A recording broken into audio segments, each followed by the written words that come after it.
안녕하세요. 얼마 전 이혼한 30대 여성입니다. 법적으로 완전히 남남이 된 지는 한 달이 채 되지 않았고요. 그래서 그런가 아직 무뎌지지가 않아서 지금도 생각만 하면 속이 너무 답답하고 그래요. 그런데 주변에는 다들 좋은 일을 앞두고 있는 친구들만 있다 보니 제 속 터지는 이야기를 할 수가 없거든요. 그래서 이렇게 찾아올 수밖에 없던 거니 이해해 주시면 감사하겠습니다. 제가 이런 상황에 놓이게 된 연유를 이야기하려면 일단 남편이란 작자부터 어떻게 만났는지 말씀드려야겠네요. 남편하고는 같은 대학 선후배 사이였어요. 물론 알고 지내는 몇 년 동안은 남녀 사이라기보다는 그저 오빠 동생에 불과했지만요. 그러다 본격적으로 연애를 시작한 건 제가 사회생활을 시작하고 얼마 지나지 않아 어머니가 돌아가셨거든요. 그런데 저는 어머니랑 사이가 정말 각별했어요. 아버지가 돌아가신 이후로 어머니가 재혼도 안 하시고 저 하나만 바라보고 저 하나만 지극정성으로 키워주셨으니까요. 그래서 대학 졸업하고 어엿한 사회인이 되었을 땐 이제 제가 받았던 그 사랑을 돌려드릴 생각에 얼마나 기뻤는지 몰라요. 그런데 그렇게 어이없는 사고로 돌아가시고 나니 솔직히 별의별 생각이 다 들더라고요. 이런 말 뭐하지만 그냥 따라가 버릴까 하는 마음까지 들었다니까요. 그런데 그때 그런 저를 붙잡아준 사람이 바로 지금의 남편이었어요.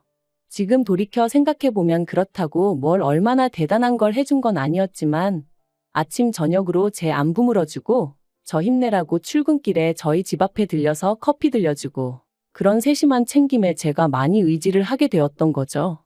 그리고 이런 상황을 알게 된 외가 식구들이 좋은 사람 같으니 한번 만나보라대요.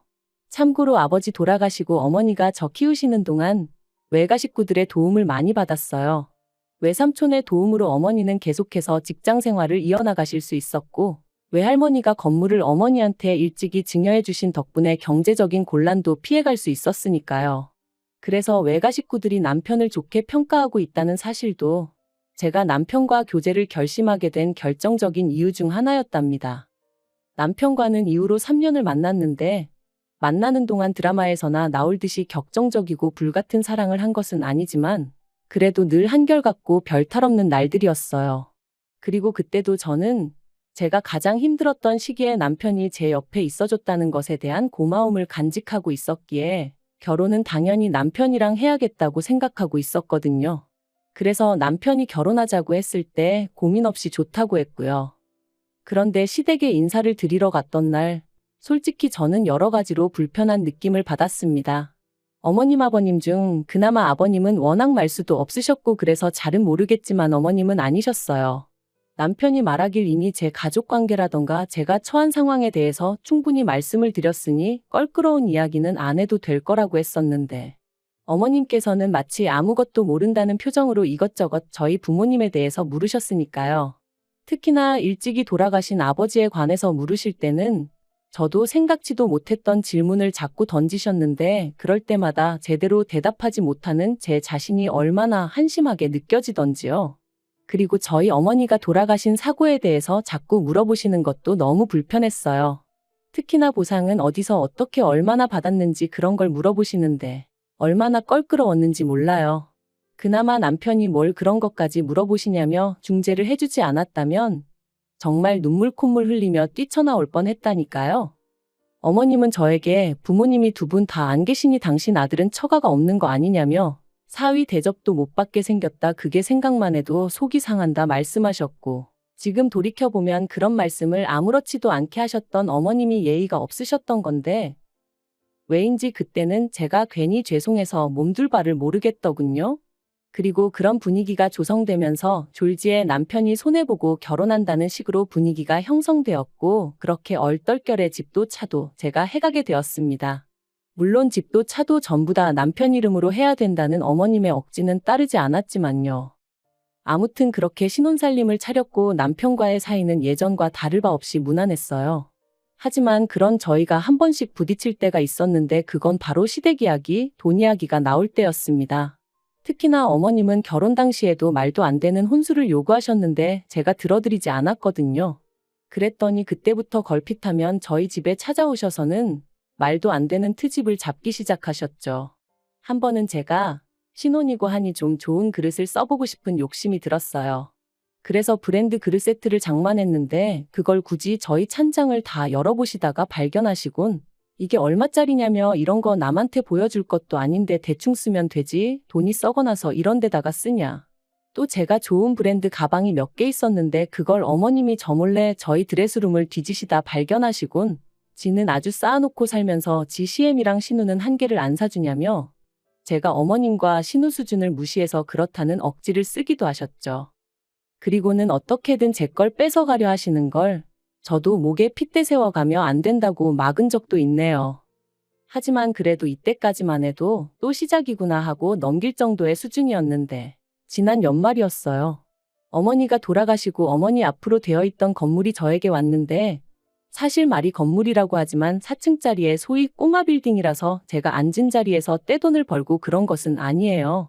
그저 직장 생활로 버는 수입에 별도로 월세가 들어오니 조금 더 여유가 있는 정도였지요. 그런데 무슨 이야기를 하다가 그 월세 이야기가 나왔고 어머님이 제가 그 월세를 관리한다 하니까 그게 무슨 말도 안 되는 소리냐고 하시더라고요. 왜 월세를 네가 관리하냐 그러면 내 아들은 뭐냐 하시는데 저뿐만 아니라 이때는 남편도 황당함을 감추지 못하더라고요. 결혼 전부터 줄곧 제가 해오던 건데 그리고 건물이 제 거니 당연한 거잖아요. 하지만 이런 제 상식이 어머님께는 통하지 않았습니다. 어머님은 제가 남편을 무시하는 거라는 둥, 결혼했으면 공동재산인데 왜 저 혼자 독식하냐는 둥의 말도 안 되는 말씀을 하시며 저에게 화를 내셨으니까요. 그리고 이 일로 어머님과 제 사이에 감정의 골이 깊어져 연초까지 그 어떤 연락도 주고받지 않았죠. 설에도 찾아가지 않았어요. 아니 정확히 말하자면 어머님이 설에도 오지 말라고 하시더라고요. 제대로 반성하고 용서를 구할 것이 아니면 당신 눈에 띄지 말라면서요. 그리고 저는 반성할 일도 용서를 구할 것도 없었기에 어머님이 말씀하신 대로 찾아뵙지 않았던 거죠. 물론 남편은 그래도 그냥 말이라도 죄송하다 하면 될 거 아니냐 했지만 당시 제가 판단하기에 매번 말도 안 되는 어머님 말씀에 제가 조아리고 허리를 숙여대다간 평생 끌려다니며 살 것 같았거든요. 그래서 아니라고 안 가겠다 한 거였죠. 그런데 이때 저는 솔직히 남편이 제 입장을 이해해 줄 줄 알았어요. 남편 본인도 어머님이 억지를 쓰고 계시다는 건 알고 있었으니까요. 아무튼 그렇게 설 때도 찾아뵙지 않았고 한동안은 불편한 듯 편하게 살겠구나 싶었는데 4월의 마지막 주말이었어요. 평소와 다름없이 느지막이 일어나 간단히 점심 식사를 하려는 찰나였는데 현관벨이 울렸습니다. 그래서 밖을 확인하니 어머님과 신우가 와 있더라고요. 황당했지만 그렇다고 문전박대를 할 순 없었으니 얼떨결에 집 안으로 그 두 사람을 들였습니다. 그리고 집 안으로 들어오는 두 사람의 눈은 말 그대로 이것저것 훑어보느라 정신이 없었죠. 늘 그런 식이었으니 별로 놀랍지도 않았지만요. 아무튼 제가 주스 한 잔씩 따라주고는 어쩐 일로 오셨냐 물었습니다. 참고로 남편은 주말 아침마다 축구를 하러 갔기에 그때 집에 없었고요. 어머님은 주스 한 잔을 거의 원샷하듯 들이키시고는 당신이 곰곰이 생각을 해보셨다더니 말씀하시기를 제 건물 1층에서 신우랑 카페를 해야겠답니다. 당신도 집에만 있기가 갑갑하고 신우는 체력이 약해서 직장 생활은 어려워하니 이참에 두 사람이 같이 카페라도 해볼까 한다나요? 그리고 제 대답은 당연히 안 된다였어요.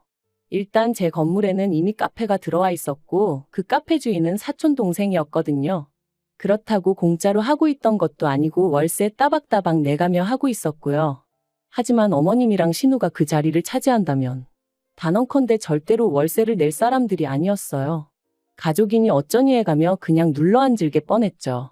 그리고 카페 일이라고 성실히 할 사람들도 아니었어요. 특히 신우는 대학을 졸업한 뒤 아르바이트만 전전하며 지내는 사람이었는데 그나마 아르바이트도 한 곳에서 6개월 이상 한 적이 없었으니 아무튼 멀쩡히 장사 잘하고 있는 사촌동생을 두고 제가 그 두 사람에게 자리를 내줘야 할 이유라. 아무리 머리를 쥐어짜내도 정말 요만큼도 떠오르지 않더라고요. 그래서 안 된다고 했습니다. 그랬더니 이제 이 일로 난리가 났어요. 어머님은 저더러 너는 CM이 알기를 뭘로 알길래 이거 하라 저거 하라 하면 한 번을 내하는 법이 없냐며 이래서 부모가 중요한 거다 가정교육이 중요한 거다 하시는데 어이가 없었죠. 그래서 저도 그럼 신우는 부모님이 두 분 다 계셔서 저러고 사냐 했더니 이제 내 딸이 뭐가 어때서 그러냐며 악을 쓰시더라고요. 그리고 이때는 저도 부모 어쩌고 하니까 솔직히 눈에 뵈는 게 없었거든요. 그래서 어머님더러 차라리 저한테 부탁한다고 사정이라도 하시면 모르겠는데 저한테 뭐 맡겨놓으셨냐고 뭐가 그렇게 당당하시냐고 동네 양아치도 이렇게 뻔뻔하게 돈 뺏으려 들지는 않겠다 뭐 그런 식으로 비아냥거렸네요.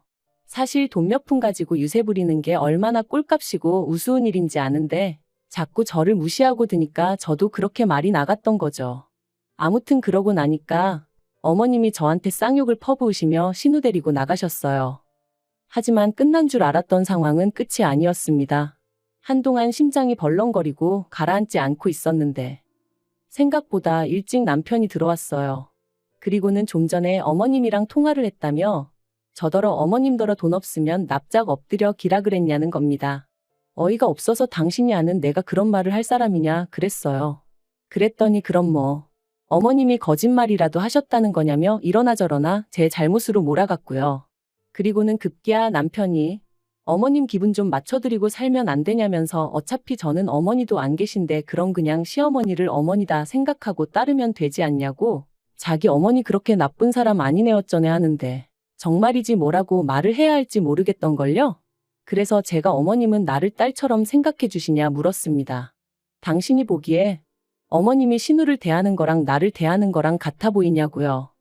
하지만 남편은 계속해서 어머님의 잘못을 인정하지 않았고 어떻게든 오로지 제가 숙이고 들어가기만을 바랬습니다. 그러더니 급기야는 한다는 말이 그러면 앞으로 자기는 회사 월급 받아서 전부 다 시댁에 주겠다대요? 어머님이나 신우나 어떻게든 돈을 벌어보려고 저한테 부탁을 했을 텐데 제가 안 들어줘서 이렇게 되었으니 그 책임을 자기라도 져줘야 하지 않겠냐면서 말이죠. 그래서 그러면 그냥 이혼을 하자고 했어요. 이혼하고 아예 시댁에 들어가서 당신 부모님이랑 여동생이랑 걷어먹이며 살라고요. 막말로 내가 무슨 자원봉사자도 아니고 당신이 지금도 우리 가정에 기여하는 바가 되면 얼마나 된다고. 그런데 이제 월급까지 안 가져오겠다 하니 그럼 내가 당신을 왜 걷어먹여야 하냐? 나 그런 취미 없다. 그러자 남편이 저더러 말하는 싸가지가 있네 없네 하더니 그대로 자기 핸드폰하고 차키 들고 나가는 거 있죠? 그래서 나갈 테면 나가라고 그리고는 저도 바로 현관 비밀번호 바꿔버렸네요. 그런데 지 잘났다고 나갈 땐 언제고 다음날 저녁이었는데 현관문 밖에서 삐리릭 소리가 나더라고요. 그래서 인터폰으로 내다보니 남편이었어요. 그래서 제가 거기서 뭐 하냐니까 왜 현관문이 안 열리냐면서 비밀번호 바꿨냐고 성질을 내대요. 어이가 없어서 그래 바꿨다. 내 집인데 내가 바꾼 게 무슨 상관이냐 해버렸습니다. 그랬더니 저더러 진짜 해보자는 거냐면서 너 이러면 나랑 못 살아 이러는 거예요. 그리고는 자기까지 저를 떠나면 제 옆에 누가 있기나 하겠냐면서 애비애미 다 죽고 남편한테 버림받고 사람들이 얼마나 비웃겠냐는 거였죠. 그리고 그런 소리를 듣고 있으니까 정말 온몸이 부들부들 떨리더군요. 내가 한 입을 덮고 살던 사람이 이렇게 비열한 사람이었나 싶은 게. 그런데 그때 사실 제 옆에 외삼촌하고 사촌동생이 다 있었어요. 제가 당장 월요일에 남편은 출근해야 하니까 분명히 지 옷이든 뭐든 가지러 올 것 같았고 그러면 단둘이 마주쳐야 하는데 그게 왠지 겁이 나서 와달라고 부탁을 했어가지고요. 그러니 저희 외삼촌과 사촌동생까지 남편의 막말을 다 듣게 되었죠. 외삼촌이 뭐 저런 놈이 다 있냐 하시면서 단박에 뛰쳐나가셨어요. 사촌동생도 같이요. 그리고 저희 사촌동생이 지금은 카페를 하고 있지만 원래 유도선수 출신이거든요. 그래서 동시에 두 부자가 남편을 가로막고 서가지고는 방금 뭐라 짓거렸냐 다시 말해봐라. 그러니까 저한테 막 퍼부어댈 땐 언제고 찍소리도 못하더라고요. 자기가 홧김에 한 말이지 진심은 아니었다 뭐 그런 뜻이 아니었다 해대면서 말해요. 그 꼴이 얼마나 우습던지. 아무튼 그런 소리까지 듣고도 남편이랑 살겠다 생각하면 제가 말 그대로 배알도 없는 X 아니겠어요? 남편한테 헤어지자 했습니다. 네 말대로 부모도 없지만 그렇다고 너라도 있어달라고 매달릴 만큼 나 궁하지 않다고 너 같은 건 트럭으로 갖다 줘도 싫다 그랬네요. 그리고 그제서야 남편이 사람이 살다 보면 말실수도 하고 그럴 수도 있는 거 아니냐며 자기도 제 말이 거슬렸던 적이 한두 번 있던 게 아닌데 자긴 다 참았답니다. 그런데 저는 왜 못 참아주냐면서 너무하네 어쩌네. 하지만 그러던지 말던지 결국 협의이혼으로 잘 마무리되었어요. 제가 타던 차 남편한테 준다고 했거든요. 그거라도 줘야 먹고 떨어져 나갈 것 같아서 그런 거니 바보같이 그걸 왜 줬냐 그러지는 마셔요. 저한테는 그런 거라도 주고 남편에게서 벗어나는 게 그 무엇보다 중요한 일이었답니다. 남편한테는 지금도 사실 연락이 와요. 자기가 반성 많이 하고 있고 시부모님도 신우도 저한테 많이 미안해하고 있다면서 이번 일을 통해서 우리 진정한 가족으로 거듭날 수는 없겠냐? 한마디로 개수작 부리는 거죠. 물론 저는 웃기고 앉았다고 됐다고 했고요. 그리고 어디 가서 죽어도 소식 전하지 말라고 했네요. 하나도 안 궁금하고 알고 싶지도 않으니까. 그래도 쪽팔린 것도 없나 봅니다. 계속 미안하다 기회를 달라 해대는 거 보면 말해요. 하지만 걱정 마세요. 정말 요만큼도 흔들리지 않을 거니까요. 하늘에 계신 부모님이 저를 보시고 더는 걱정하고 눈물 찌으시는 일 없도록 살 겁니다. 제 인생은 제 거니까요.